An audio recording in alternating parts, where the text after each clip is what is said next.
যেই নারী যত কোমল এবং যত ভদ্র, যত নম্র এবং যত পর্দাশীলা, তার সন্তান তত সাহসী, তত বীর বিক্রম, তত বীর পুরুষ।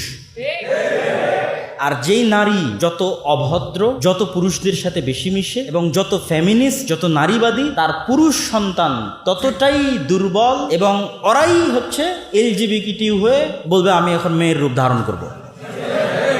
কেননা তার মধ্যে পৌরুষত্ব শেষে নাই। আবারও 24-এর আন্দোলনের কথা আসবে। এই জায়গায় যদি শেখ হাসিনা না হয় একজন পুরুষ হতো, অনেক আগে পদত্যাগ করে দিত, অনেক আগে।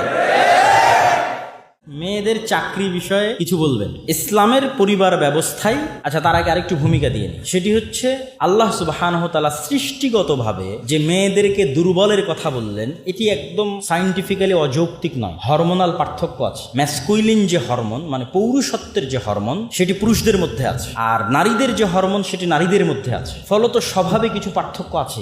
সব বাদ দিলাম, আপনি এই 24-এর আন্দোলনের কথা ধরেন, মেয়েদের একটা ভালো ভূমিকা ছিল, কিন্তু দেখবেন যেগুলো একদম ক্রিটিক্যাল মোমেন্ট, ভয়ঙ্কর সিচুয়েশন, সেখানে দেখবেন মেয়েরা নাই। তখন ছেলেরাও চেষ্টা করতেছে মেয়েরা সেফলি বের হয়ে যাক, এবং ওই সিচুয়েশন ট্যাকেল দেওয়ার মতো অবস্থা মেয়েদের নাই, তাদের মানসিক শক্তি নাই। এই জন্য পৃথিবীতে বড় বড় অপারেশন, সার্জারি, এই জগতে যদি যান, দেখবেন যে মেয়েদের অংশ, অ্যানেস্থেশিয়া, যখন সিজার করে, অ্যানেস্থেশিয়ার মেয়ে ডাক্তার খুঁজে পাওয়া যায় না। তো এগুলো হচ্ছে বাই নেচার, জন্মগত কিছু বিষয় আছে। কিছু কিছু বিষয় মেয়েরা এগিয়ে, কিছু কিছু বিষয় ছেলেরা এগিয়ে। তো শয়তানের জন্য খুবই সহজ হয় একজন মেয়েকে ফেমিনিস্ট করা। একবার একজন মেয়েকে ফেমিনিস্ট করতে পারলে, মানে অ্যাজ এ নারী সে পুরুষের চাইতে বেশি পাওয়ারফুল, এবং এই পাওয়ার খাটানোর রাস্তা তার সামনে তৈরি হলে, অর্থনৈতিকভাবে হোক, পদের কারণে হোক, যে কোনো ভাবে হোক, তখন যে ম্যাসাকারটা হয়, ওই ম্যাসাকারটা একজন পুরুষের তুলনায় বেশি ভয়ঙ্কর হয়। আবারও 24-এর আন্দোলনের কথা আসবে। এই জায়গায় যদি শেখ হাসিনা না হয় একজন পুরুষ হতো, অনেক আগে পদত্যাগ করে দিত, অনেক আগে।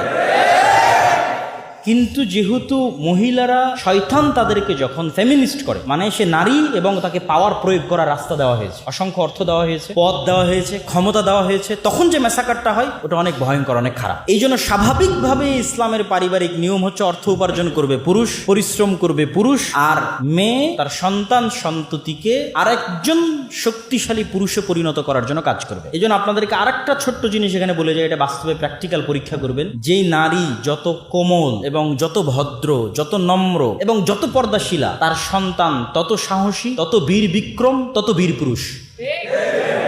আর যেই নারী যত অভদ্র, যত পুরুষদের সাথে বেশি মিশে এবং যত ফেমিনিস্ট, যত নারীবাদী, তার পুরুষ সন্তান ততটাই দুর্বল এবং ওরাই হচ্ছে এলজিবিটিকিউ হয়ে বলবে আমি এখন মেয়ের রূপ ধারণ করব।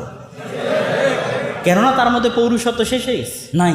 এইটা আপনি বাস্তবে পরীক্ষা করে দেখতে পারেন। আর শয়তান এই জিনিসটা চায়। এই জন্য খালিদ ইবনুল ওয়ালিদ, তারেক বিন জিয়াদ কেমন মেয়ের পেট থেকে জন্ম নিবে, যে খুবই কোমল, খুবই নম্র, খুবই পর্দাশীলা, তার পেট থেকে খুবই ভয়ঙ্কর লেভেলের বীর বিক্রম, বীর পুরুষ, বীর মুজাহিদ জন্ম নেবে। তো এই জন্য ইসলাম চায় যে মেয়েরা এই সাইডটা দেখভাল করুক, পরিবার দেখভাল করুক, সন্তানকে খুব ভালোবাসা দিক, আদর দিক, যত্ন দিক, শিক্ষা দিক, এমন সন্তান তৈরি করুক পৃথিবী শাসন করবে। আর তার বিপরীতে সেকুলার সিস্টেম চায় যে মেয়েরা ফেমিনিস্ট হোক। তাহলে মেয়েদের ফেমিনিস্ট হওয়ার একটা অন্যতম রাস্তা হচ্ছে সে চাকরি করবে, টাকা ইনকাম করবে। তখন যে ম্যাসাকার হবে, সেই ম্যাসাকার সে কন্ট্রোল করতে পারবে না, মানসিকভাবে মহিলা কন্ট্রোল করতে পারবে না। ওই ব্যালেন্সটা পুরুষ রক্ষা করতে পারে। তখন মহিলা মানুষ জালেম হয়ে যায়, অত্যাচারী হয়ে যায়। দেখবেন এক মহিলা আর এক মহিলার উপর বেশি জুলুম করে। একজন পুরুষ আর এক পুরুষের উপর জুলুম করার চাইতে একজন মহিলা আর এক মহিলার উপর বেশি জুলুম করে। শাশুড়ি বৌমার উপর, বৌমা শাশুড়ির উপর, এইভাবে মানে মেয়েরা মেয়েদের প্রতি বেশি জুলুম করে। তখন ওই মেয়ে যখন আরো বেশি পরিমাণে ক্ষমতা পেয়ে যায়, তখন সে আর ব্যালেন্স করতে পারে না। তখন সেই জুলুমটা তার স্বামীর উপর শুরু হয়, জুলুমটা সন্তান সন্ততির উপর শুরু হয়। ফলত সমাজ ব্যবস্থা এবং পরিবার ব্যবস্থায় ব্যালেন্স করার জন্য যে পুরুষ, তাকে ইনকাম করতে হবে, সে ন্যূনতম হলো ব্যালেন্স। তার মানে সব পুরুষ ভালো, আমি এটি বলতেছি না, কিন্তু মোটামুটি স্বাভাবিক অবস্থায় একজন পুরুষ